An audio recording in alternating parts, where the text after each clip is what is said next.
Radio Sucesos 101.7 FM presenta su noticiero Sucesos con Milton Pérez y Verónica Larrea. Un periodismo libre para una democracia plena. Los hechos y las opiniones de los sucesos que marcan nuestro tiempo.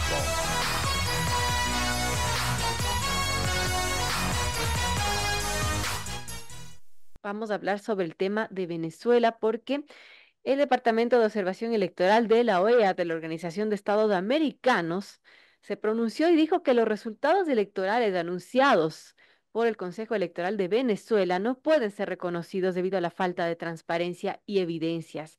Esto se dio en un informe que contiene 23 páginas en donde la OEA dijo que el CNE no proporcionó detalles de las papeletas procesadas cuando declaró ganador al presidente Maduro. También dijo que otros factores hacen imposible otorgar reconocimiento democrático a los resultados oficiales, incluyendo la resistencia del CNE a la observación nacional e internacional, la renuencia a permitir que testigos de la oposición ingresen a los centros de votación y además una contradicción entre los porcentajes anunciados y los ejercicios de verificación ciudadana, entre otros temas. Además, el informe acusó al gobierno de Maduro de persecución política contra líderes de la oposición, señalando en particular que María Corina Machado, la ganadora de las principales primarias de la oposición, había sido inhabilitada como candidata. La OEA dijo que basó su informe en fuentes primarias y secundarias, incluyendo conversaciones directas con figuras claves del proceso, hallazgos recogidos por iniciativas nacionales de observación y organizaciones de la sociedad civil y comunicaciones públicas de actores políticos e institucionales. Y en ese sentido, pues, bueno, ha habido el rechazo internacional generalizado. Por ejemplo, Lula y Biden han llamado a divulgar actas electorales. Los presidentes de Brasil y de los Estados Unidos ya van a publicar estas actas electorales para, han dicho, resolver esta disputa. Mientras que Colombia ha pedido que se auditen las actas y sigue sin reconocer ninguna victoria. Bueno, solamente ha felicitado a Maduro, parece que Irán, China, Rusia, poco más. Pero bueno, ¿qué está pasando en Venezuela? ¿Qué tan importante o qué tan vinculante puede ser esta resolución de la OEA, en donde menciona que los resultados de las elecciones en Venezuela no pueden ser reconocidos? ¿Hasta dónde puede llegar la comunidad internacional, la presión internacional para que se pueda de alguna manera incidir en estas elecciones que a todas luces parecen ser fraudulentas? Estamos con el abogado Esteban Santos, especialista en Derecho Internacional. Gracias, de Esteban, y gracias también por aceptar esta entrevista, porque es importante entender un poco, y bueno, qué alcance se podría tener respecto a la situación de Venezuela. Bienvenido, Esteban, y bueno, ¿cómo vemos en el panorama internacional lo que está pasando en este país? ¿Cómo estás, Verónica? Un verdadero placer estar aquí. Mira, yo he estado escuchando con atención un poco lo que ha estado pasando en este momento en el Ecuador con respecto a Venezuela. Eh, yo pregunto a quienes nos escuchan, porque esto no se trata de que me cae bien o me cae mal un político determinado, se trata de estar del lado correcto de la historia, punto. Uno puede ser de izquierdas, uno puede ser de derechas, pero no podemos dejar de reconocer que lo que queremos es vivir en paz en una democracia, punto. Ojalá fuera así de fácil. Pero, y consulto realmente, del Ecuador, ¿qué líder político, qué político en servicio a ti, qué político pudo entrar a Venezuela? A ver, sin más. ¿Fueron o no fueron? Más bien pongamos ya el dedo sobre la llaga de inmediato. Solo el correísmo el que pudo entrar ahí, ¿o me equivoco? Así es. Pido que me corrijan todos los que nos escuchan si es que estoy diciendo una palabra que no sea real. Y encima se permitieron, en el caso del expresidente Correa, presentar, publicar una boca de urna que no existía, que era falsa, para decir que ya ganó Maduro y para celebrar el triunfo de la revolución chavista, el socialismo, el siglo XXI, y que lo que ha pasado en Venezuela es algo que se tiene que respetar, no injerencistas y todo este discurso. Después viene la señora Mónica, ¿cómo se llama esta señora? Se me va el apellido, en la que estuvo allá la asambleísta a decir que no ha pasado nada, que ella vio como observadora, como vedora, que el proceso estuvo muy rápido y que no hay ninguna irregularidad. Y por último, yo vi el día de ayer cómo esta misma bancada se permitió no aceptar una modificación del orden del día para tener una moción de censura en contra de lo que está pasando, repito, en Venezuela. Y lo que se quiere es, oiga, permita la transparencia, que se dé un recuento, que salgan las actas. Y entonces yo pensaba, Verónica, que lo que iban a decir era, no, es que el imperio, el injerentismo, la. Y ahora ya les escuché en otros medios en los que yo les decía a estos colegas tuyos, pues periodistas, que cuidado les vayan a dejar que se vayan por las ramas. Pregúntenle directamente, ¿usted va a condenar sí o no? ¿Va a aceptar ese resultado? Y la salida era no, pues que ¿por qué no nos enfocamos en lo que está pasando en el Ecuador? Y que la crisis, que la seguridad, que todos los problemas que tenemos, que estoy de acuerdo. A ver, Verónica, los puntos sobre las is. Hoy día hay que estar a la altura de la historia. Me ha escuchado, yo lo he dicho en otras ocasiones y hoy más que nunca estoy citando mucho a Dante Alighieri, que en la Divina Comedia él hablaba de los espacios, los anillos más oscuros del infierno que están destinados a aquellas personas que en momentos de crisis moral mantuvieron su neutralidad. Y hoy, Verónica, no es un momento de mantener una neutralidad. Hoy hay que decir las cosas por su nombre. Hoy hay que decir que lo que pasó fue un fraude monumental y que la gente está muriendo porque quiere salir a tener el derecho a poder vivir en una democracia. Y que existan políticos en el Ecuador, partidos políticos que quieran cambiar, dorar la píldora y decir, no, no, no, miren, veamos por otro lado, nos quieren cambiar a nuestros problemas, no regresemos a ver, es problema de los venezolanos, por Dios santo. Se dijo en los 80s que el problema de la droga era de Colombia. En los 90s, no, esto es un problema de los mexicanos. Hoy ya nos explotó en la cara. El problema de la inseguridad y la crisis es de los venezolanos. Ya nos explotó en la cara, Verónica, recibir un influjo migratorio no controlado. ¿Tú crees que eso no va a volver a pasar? ¿Quién puede creer que eso no va a volver a pasar? Y entonces es un problema de todos y por eso concluyo esta primera parte al decirte que hoy más que nunca estamos en la obligación, a la luz de lo aberrante de las pruebas, que el propio Centro Carter, que fue el único centro, el observatorio real que estuvo ahí, ya salió y dijo que no se puede considerar como democrática lo que pasó ahí. La OEA el día de hoy tiene un rol protagónico, ojalá no solo en dar una carta diciendo condeno y repudio, sino acciones concretas de cómo va a ser la comunidad internacional para ayudar a esas personas que están luchando hoy por hoy con un tirano que no quiere salir del poder. Ahora, realmente, qué acciones se pueden tomar desde la comunidad internacional, Esteban? ¿O no hay nada efectivo que se pueda hacer tomando en cuenta y tomando como referencia lo sucedido en recientes años en que muchos países ya desconocieron en su momento a Maduro como presidente desde las elecciones no reconocidas desde el 2018? Y bueno, ¿qué se podría realmente hacer desde lo internacional? Mira, esa es la pregunta del millón. En 2013 le robaron la elección a Capriles Radonsky. El mundo se indignó, se rompieron relaciones y no pasó nada. En 2015 se arrestó a Leopoldo López, porque era el único que podía unificar a un pueblo venezolano. El mundo se indignó, no aceptamos y no pasó más cosas. En 2018, como bien dices, no había ningún tipo de garantía como no lo hay el día de hoy. La oposición ni siquiera presentó un candidato, nos indignamos y no pasamos nada. Y entonces esto era un poco, como decía en una cadena internacional, saber que tu vecino le está pegando al niño y sabes que ese niño está en crisis, sabes que ese niño está desprotegido, entonces te indignas, entonces reclamas, entonces vociferas y no haces nada. Entonces tú eres cómplice de esto. ¿Qué está pasando en este momento, Verónica, para que pueda darse un cambio real? Yo creo que tienen que convalidarse tres cosas. La primera que está pasando, que los venezolanos sean los que estén en la calle exigiendo un cambio. La segunda, que es la más complicada de todas, que unas fuerzas armadas que puedan estar del lado del pueblo.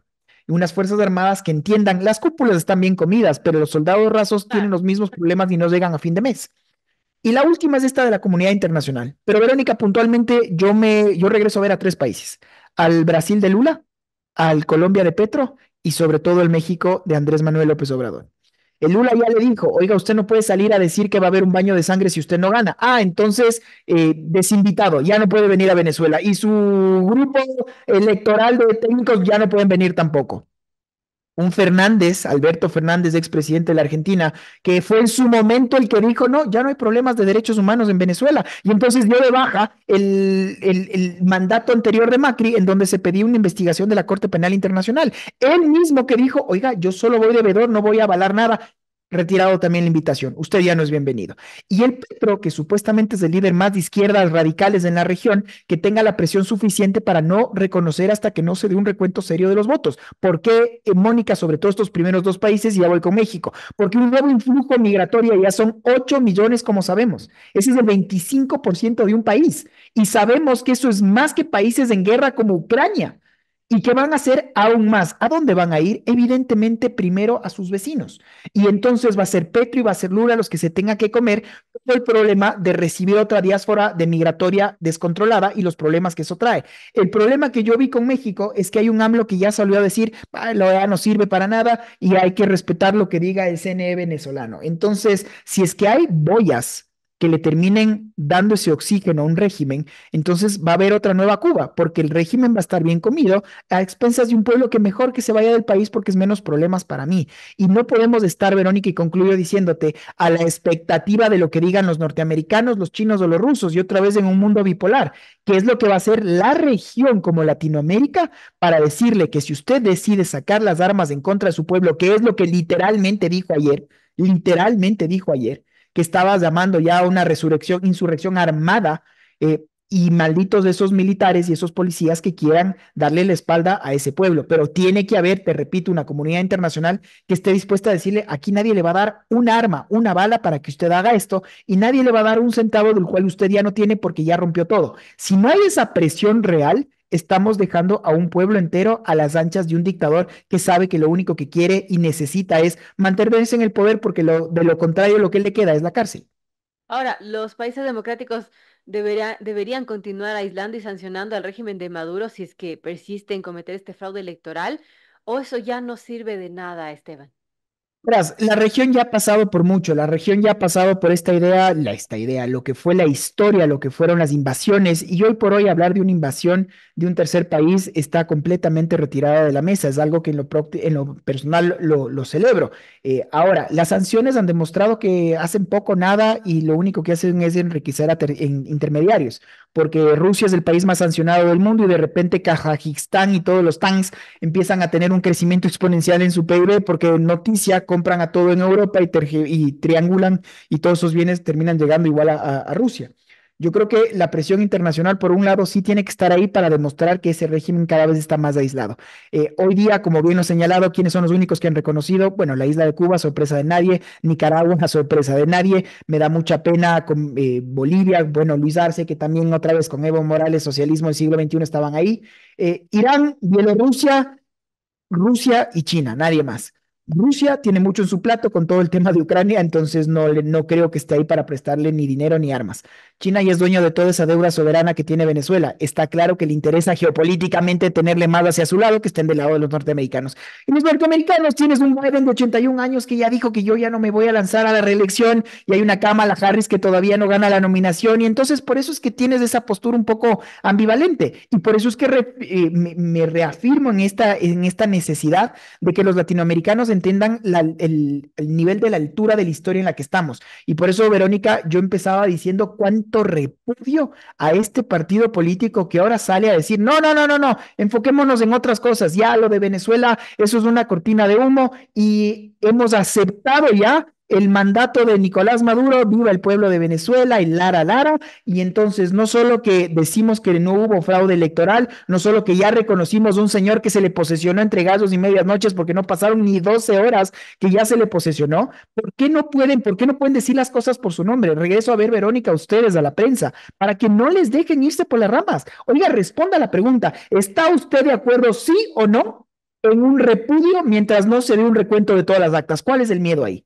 ¿Qué gimnasia mental tienes que decir para, oiga, yo solo te voy a reconocer el momento que tú me demuestres que hubo una elección libre, que las actas, los recuentos que dice la oposición tener, porque ya hay una página, María Corina Machado, esta señora que le tengo un respeto señorial, han logrado ya tener el 65% de las actas. Y en ese 65% de las actas, Verónica, gana Edmundo González Urrutia con el 70%. Ustedes me van a decir que en ese casi 40 restante, o sea que Maduro ganó con más del 99, esas matemáticas no le sirven a nadie. Y que un medio coaptado como es este Telesur publica resultados oficiales al decir que todos los otros candidatos, Verónica, todos tuvieron exactamente el 4,6%. ¿Por qué clase de estúpidos nos creen? No hay otra palabra para decirlo. Hay que estar a la altura de la historia, decir las cosas por su nombre. Hoy más que nunca, quienes tenemos la privilegio de poder hacer algo de opinión pública, tenemos la obligación de decir las cosas por su nombre y señalar con el dedo a todos esos actores políticos que están tratando de vendernos gato por liebre.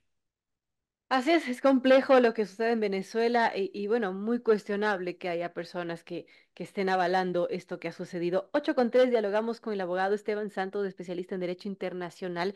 Y a propósito de lo que está sucediendo hoy, la OEA el Consejo Permanente de la OEA tratará este tema de los resultados de las elecciones en Venezuela. Será una sesión extraordinaria que se realiza, de hecho, a petición de 12 países, entre ellos está el Ecuador. ¿Qué podría y qué debería pasar en esta sesión extraordinaria del Consejo Permanente de la OEA, Esteban?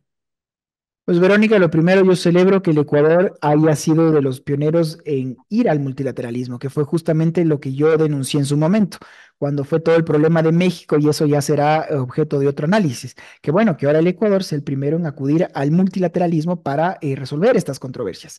Muchos dicen, yo soy de los propios que se suman, a ver, se va a hablar mucho, se va a decir muchas palabras bonitas y al final no va a pasar más, porque oiga, Venezuela ya ni siquiera está en la OEA. Bueno, tiene que haber foros en donde se señalen las cosas por su nombre, pero vuelvo a mi analogía del niño de la casa de al lado que sabes que está siendo maltratado. ¿Algo más se tiene que hacer? Por supuesto que sí. Y entonces, ¿cuáles van a ser las medidas concretas? Porque de lo contrario, Verónica, a sorpresa de nadie, nuevamente cuando empecemos otra vez a tener estos influjos migratorios no controlados y otra vez despunten los indicadores ya paupérrimos que tenemos de seguridad, de educación, de economía, de insalubridad, en fin, todos los problemas que conlleva el empezar simplemente a recibir miles de personas de manera irregular, es muy complicado y más para países con democracias y con instituciones tan frágiles como las nuestras. Yo veía el año pasado, no sé si tú recuerdas, Verónica, cuando el Perú cerró su frontera y dijo, no, ya no voy a recibir ni un solo migrante venezolano más, y el Ecuador hizo lo propio. Y tú tenías cientos de miles de personas jóvenes atrapados en una frontera. Oye, Correcto. mi gobierno me dio la espalda y los vecinos hacen lo propio. Dime cómo ese no es el caldo de cultivo perfecto para que llegue el crimen transnacional y sean los únicos que les puedan cobijar. Eso es una crónica de muerte anunciada. Por eso es la necesidad de decir las cosas por su nombre. ¿Cómo puede ser que no podamos coincidir por lo menos en una resolución, una moción de censura absoluta en una asamblea que diga, oiga, mientras no se dé democracia, no podemos aupar esto, no podemos aceptar que sea tan difícil eso, poner ni siquiera en el orden del día, pero por Dios santo, ahí es cuando yo pongo el dedo de la llaga, como te decía, en esas agrupaciones políticas que claramente están lucrando y quieren que eso se dé, porque es un país en donde seguirán teniendo ese pase libre, mientras muchos de sus ex líderes tienen estas órdenes de detención y captura por todo lo que pasó cuando fueron gobierno. Eso es lo que hay que decirlo, sin más, sin dubitaciones, Verónica. Así es que ojalá, espero el día de hoy, no solo discursos grandilocuentes, espero, ojalá que se tenga una resolución de condena, pero sobre todo una hoja de ruta muy clara de qué es lo que va a pasar y cómo no se va a aceptar ningún resultado hasta que no se le permita a la oposición recontar todas las actas electorales. Ojalá se dé esto. Y una pregunta final, Esteban, tiene que ver con lo que ocurrió recientemente, que el lunes Venezuela decidió retirar todo su personal diplomático de las misiones de Argentina, Chile, Costa Rica, Perú, Panamá, República Dominicana, Uruguay. Son 7 países con los que rompe relaciones. Con Ecuador ya rompió antes. En todo Exacto. caso, ¿qué implica esto? ¿Qué consecuencias para la región puede tomar esta decisión de Maduro? Imagínate el aislamiento que está viviendo y ya canceló los vuelos con Panamá, ya canceló con Costa Rica, lo propio con República Dominicana, porque ustedes no se metan en mis asuntos. Entonces yo saber si le pego al hijo, yo le saber si le pego al esposo, ustedes no se metan, cállense. Y el que ose decirme algo, pues entonces te cierro y te doy un puertazo. Eso es lo que está haciendo este dictador. Por favor, digamos las cosas por su nombre, los puntos sobre las is. La señora María Corina Machado, yo temo mucho por su seguridad. Ayer decía en otra entrevista en la mañana, espero estar equivocado, y en la tarde ya no me equivoqué. Ya le abrieron una causa penal, uno de sus chacales, este señor Tarek William Saab, ya le dice que ella es la responsable del supuesto fraude diplomático para favorecer a Maduro, por Dios. Y ella es la que intentó cambiar el voto y entonces tiene que estar presa. Y está llamando y le dijo ayer, ¿dónde te escondes, cobarde? Al señor González Urrutia, ¿qué puedes entrever? Él están buscando y entonces ya están los militares en las calles porque entienden que cortado la cabeza, cortado una insurrección. Y eso es lo que estamos viviendo. Esa es la historia, Verónica, que estamos viviendo ahora. Por eso citaba de Ante Ligeri y por eso es que creo que espacios como estos de prensa libre en un país que todavía la tenemos, porque podemos disentir y como le decía siempre y cito a Voltaire, podremos pensar diferente, pero defenderé a muerte tu derecho a poderlo hacer. El momento en el que vivamos en un país en donde no se puede hacer eso, ahí es el momento en el que dejamos de tener una democracia. Estamos hoy más que nunca obligados a nuestros actores políticos a obligarles a que estén a la altura de la historia y de lo contrario, señalarles con el dedo y apuntar justamente hacia dónde nos quisieron llevar. Importante, gracias, Esteban Santos, abogado especialista en Derecho Internacional. Abordamos el tema de Venezuela y estas elecciones tan cuestionadas por toda la comunidad internacional. Gracias, Esteban, por estar con nosotros. Siempre a tus órdenes, honrado de atender esta invitación.